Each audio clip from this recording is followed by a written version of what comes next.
দ্বিতীয়াতে তৃতীয়া, যমের বোন যমুনা, ভাইয়ের কপালে দিলাম ফোঁটা, যম দুয়ারে পড়লো কাটা, যমুনা দেয় যমকে ফোঁটা, আমি দেই আমার ভাইকে ফোঁটা। প্রতিদিনের পথ চলায় আপনাদের আজকে দেখাবো ভাই ফোঁটার রিচুয়াল। আজকে আমি আমার বাসায় আমার ভাইকে ফোঁটার দেওয়ার আয়োজন করছি। প্রথমে আমি আমার ভাইকে সুন্দর করে সাজিয়ে পান দিয়ে বরণ করে নিচ্ছি।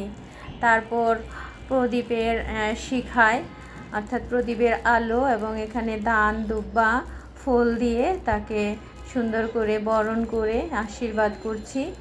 আর ওই প্রদীপের আলোয় তার জীবন যেন আলোকিত হয় সেই আশীর্বাদই আমি বড় বোন হিসেবে তাকে করছি।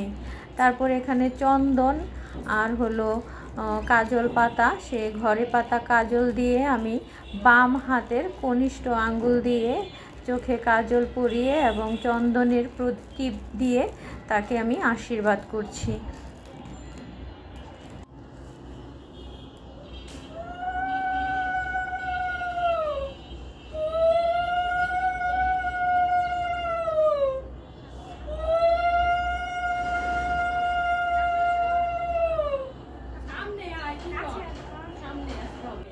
ভাই বোনের অকৃত্রিম ভালোবাসার বন্ধনের বহিঃপ্রকাশই হলো ভাইফোঁটা। ভাইয়ের মঙ্গল কামনার্থে ও দীর্ঘায়ু কামনার্থে ভাইয়ের কপালে ফোঁটা দেওয়া হয় এবং এই সময়ে ভাই ছোট ভাই বড় বোনকে বা বড় বোন ছোট ভাইকে উপহার আদান প্রদানও করে থাকে। কার্তিক মাসের শুক্লাপক্ষের দ্বিতীয়া তিথিতে এই উৎসবটি করা হয় এবং তখন বোনেরা ভাইদের জন্য তাদের ভাইদের পছন্দনীয় খাবার দাবারের আয়োজন করা হয়। বিভিন্ন মিষ্টি জাতীয় খাবার তাদেরকে খাওয়ানো হয় এবং তাদেরকে ফুল দিয়ে উষ্ণ অভ্যর্থনা জানানো হয়।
খুবই কষ্ট পাইলাম